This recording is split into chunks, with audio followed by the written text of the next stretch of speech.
Hey, what's up everybody? So I wanted to make this review and revisit what I had initially said about the 991 V2. There were some things I said about the shoe that I realized now that I was definitely wrong about this model, and I wanted to go back and pinpoint some of those things I said before because I really don't want to share wrong information with you guys. And again, this is my opinion at the end of the day. It's best for you guys to really try the shoe on and have your own opinion about the shoe. But there were some things that I do want to point out that I realized after wearing this shoe for multiple days in Washington D.C. I was there with my wife a few days ago. I took the 991 V2 and I also took a new pair of 991 V1s that I bought through SNS on sale, and I specifically took both models just to wear during the day, beat them down, walk as many miles as I possibly can with these two models in order to be able to tell which one it's either more comfortable or the comfort is the same or whatever. I wanted to specifically do that over the weekend, and if you follow me on Instagram, you probably saw a lot of photos that I shared on my stories or my posts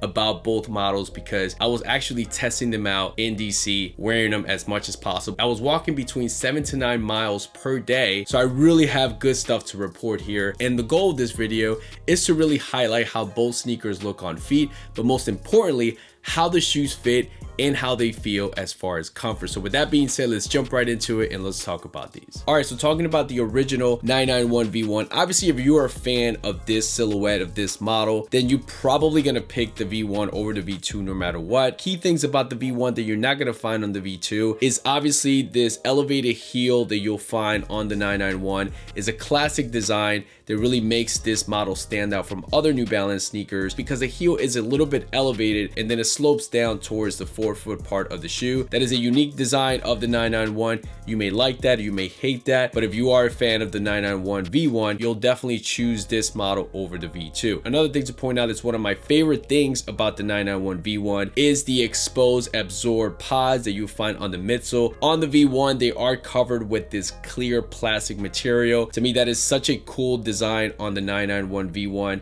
that you don't have on the V2. That was one of the things that I highlighted on my previous review that I didn't like on the V2. But one thing to keep in mind on the V1 is that that plastic material can get scuffed. So just so you guys know. Another major difference on the V1 compared to the V2 is that the V1 does have the unit jack behind the tongue. The V2 does not. Getting into the 991 V2, which makes it better than the V1 in my opinion, is after looking at this shoe over time, it has grown on me a lot. When I initially reviewed the shoe, I guess, I don't know, maybe I was upset with the $250 price tag, upset with the quality control on this V2, that it kind of swayed my opinion a little bit here. However, after wearing the shoe many times and looking at this shoe over and over, it definitely grew on me a lot, and I do appreciate what they did here with this model a lot more. One of the major differences on this shoe that has a lot of people excited about the V2 is the sleeker, more modern look that it has compared to the V2. Another thing that I noticed about the V2 is that the overall look of this model also reminds me a little bit of the 992 or even the 993, and that's probably the midsole. The way it's designed looks similar to like a 992 a little bit,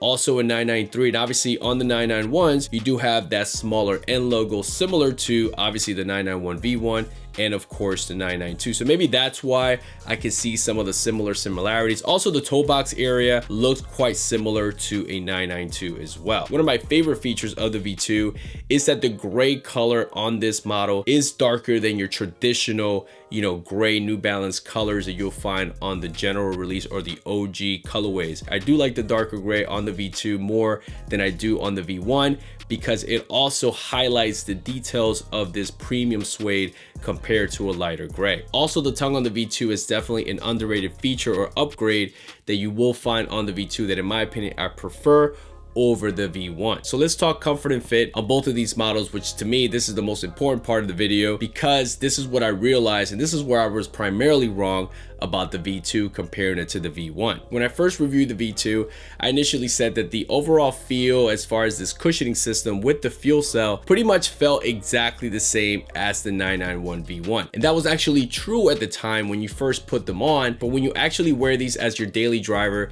you will realize that this fuel cell definitely has enough benefits to make it stand out from the V1, and it's definitely an upgrade compared to the V1. Because after wearing these for a full day, walking 7 to 9 miles, I realized that this fuel cell is gonna feel a little bit softer and it's gonna help with the overall comfort on your feet compared to the V1. Wearing the V1 for a full day, I noticed that my feet were hurting just a little bit more compared to the V2. The V1 cushioning system is gonna feel pretty much the same and consistent throughout the day, where this V2, once you break it down, this fuel cell tends to feel a little bit softer compared to the V1. Another key difference that I noticed about the overall comfort of the 991 V2 is that because this toe box, and I guess it's the materials, they do feel a little bit softer. I really had no problem with my pinky toe hurting throughout the day. Where the V1, even though it's also my size 10, you still feel that discomfort on the V1 compared to the V2. So overall, New Balance did a good job improving one of the biggest issues of the 991, that it was that toe box, because a lot of people complain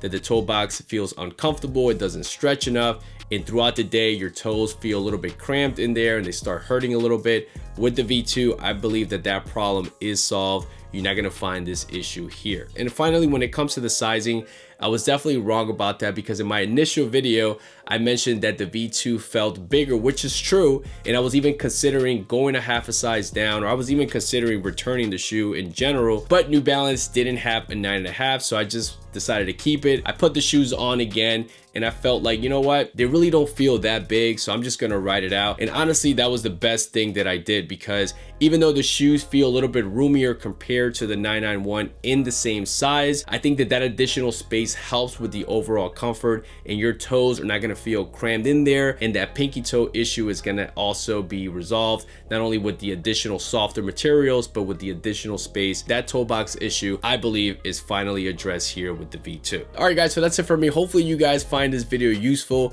and it helps you make a better decision whether to buy the 991 V1 or the V2. Obviously, both of these sneakers are quite expensive. The V1 retailing for $220, the V2 retailing for $250, so that's definitely a steep price tag. However, right now you may be able to find both of these models on sale because of Black Friday deals. Like I said, the V1 I bought through Sneaker and Stuff about a week ago, and I paid, I believe, like $170 with shipping, which is a pretty nice deal. I've also seen the V2 on sale, so definitely be on the lookout to grab those. You might be able to find them on Sneaker and Stuff as well, so stay on the lookout for those discounts if you're interested in one of these models. And like always, guys, thank you so much for tuning in. If you like this type of content and you're new to this channel, feel free to subscribe, like the video, comment below. I would appreciate that very much. Also follow me on Instagram and Threads at Guy and Cake. So that's it, guys. Catch you guys in the next one. Peace.